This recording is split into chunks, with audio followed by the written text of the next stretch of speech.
occasion, the forum is about to begin. Honorable Madam Zulaika, distinguished guests, ladies and gentlemen, good afternoon.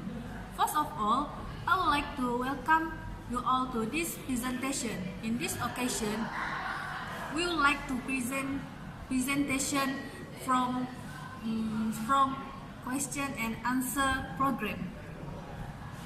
Honorable Madam Zulaika, distinguished guests, ladies and gentlemen, good afternoon. First of all, I would like to welcome you all this presentation. In this occasion, we would like to have a presentation from question and answer program. Before the presentation begins, allow us to introduce our presenter. This is Sandra. She is the editor of Mango Berhad. And then this is Alessandra. She is the auditor from Plantation Berhad. And then the third panel is Chris Elmi. She is the editor of Apple Berhad. And the last panel is Michelle. She is the auditor of Red Beach Berhad. Without further ado, I would like to welcome the presenter to deliver the presentation. Alright, Ms. Sandra, the floor is yours. Okay, I want to know what is the appointment of the auditor in relation. Okay, the appointment are explained in Company Act 2016, outlined on independent auditor appointment as follows. In AGM, every limited company should appoint an independent auditor. This means when a person is appointed as an auditor, the appointment period is for only a year. In the next AGM, appointment is made again. Auditors is to hold the position each year and has to be appointed or compensated in AGM. Decision whereby auditors do not require to be appointed in the next AGM.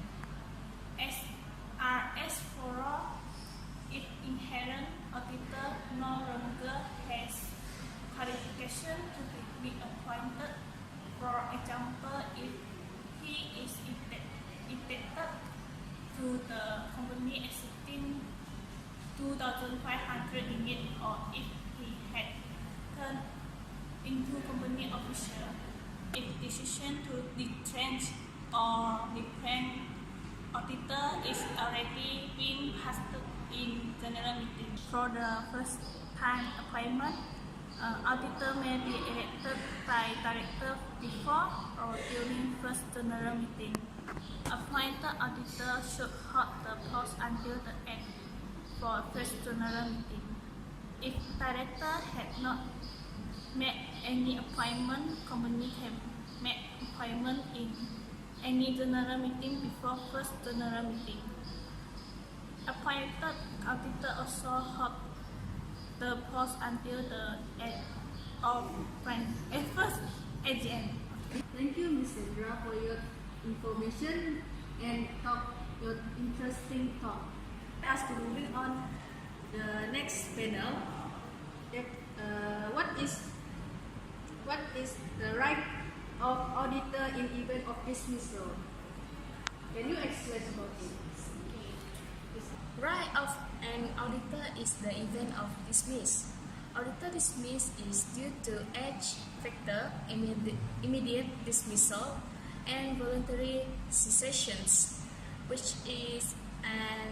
those are included in Section Company Act 2016.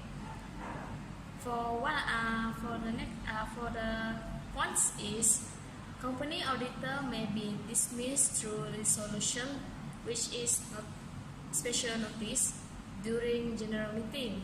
Afterward, company send the resolution to dismiss through ROC and a copy to be sent immediately to the auditor.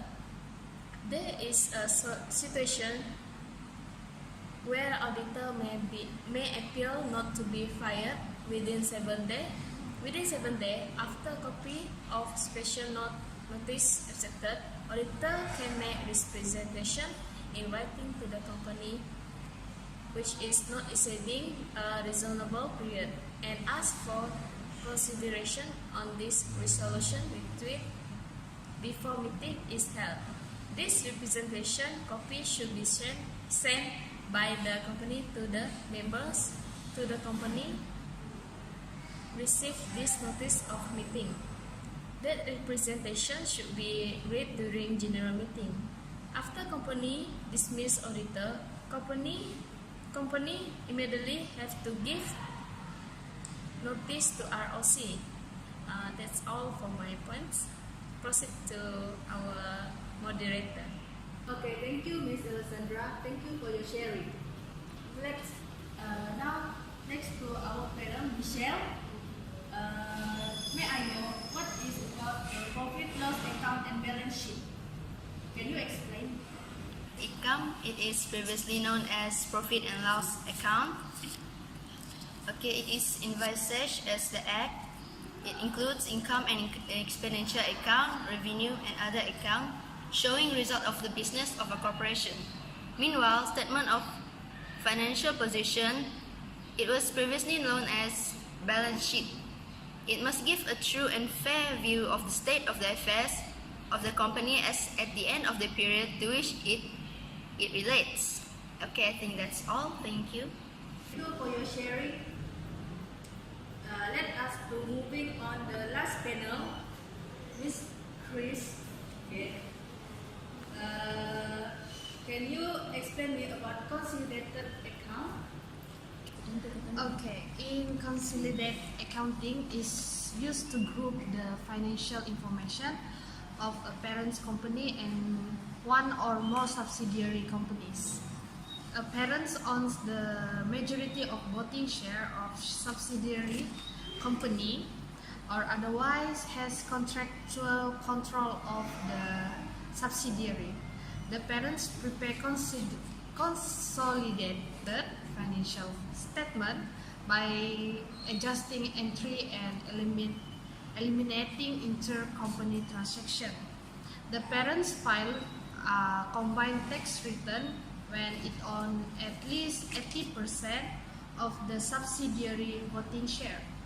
In financial statement, the parents company combine the group asset, liability and equity on the consolidated balance sheet, and 100% of the subsidiary asset and liability are included.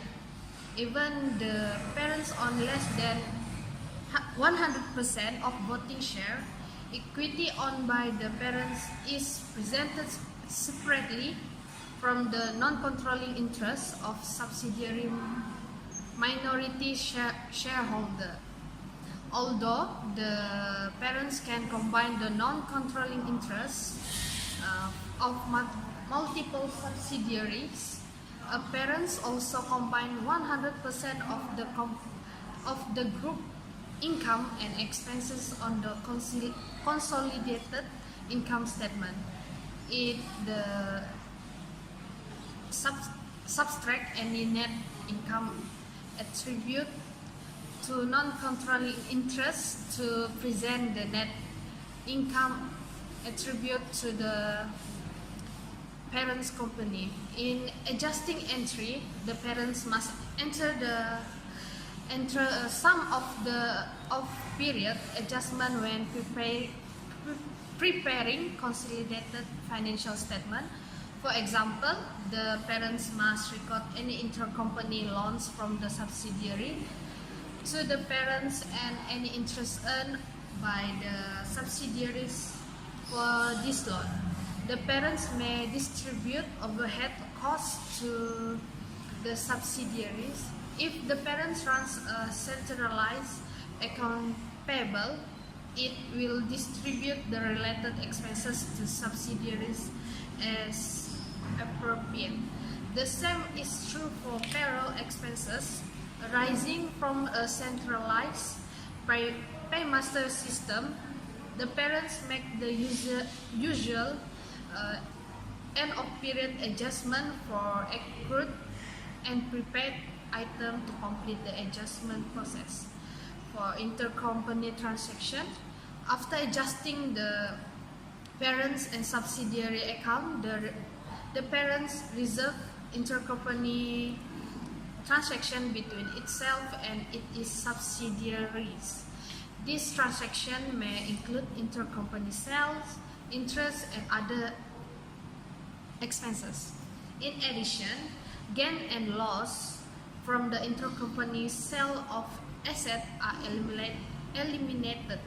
After the parents review, the account for any unusual or incorrect item is calculated and record the group tax liability, and if necessary, the tax liability of individual subsidiary. Finally, the parents close the subsidiary books and then it's on. The parents can then issue the period's consolidated financial report. And the last one is identifying the parents. When a group of company own one another voting share, the identity of the parents may not be readily apparent. To classify this issue, the International Accounting Standard Board issued Standard number 10 in 2013. The standard set 3 tests of determine the parents of a company group. A parent's company can control key activities, receive a variable return from key activities, and demonstrate that the exercise of control is related to the variable return. For a company to be able to be a parent for purpose of consolidation, it must pass all 3 tests. That's all. Wasting any time. Ladies and gentlemen, finally, we come to the end of part of our presentation. We would like to say thanks again to presenter for the informative and interesting talk, to audience for active participation. Hopefully, the presentation will be beneficial for everybody. Thank you for your attention.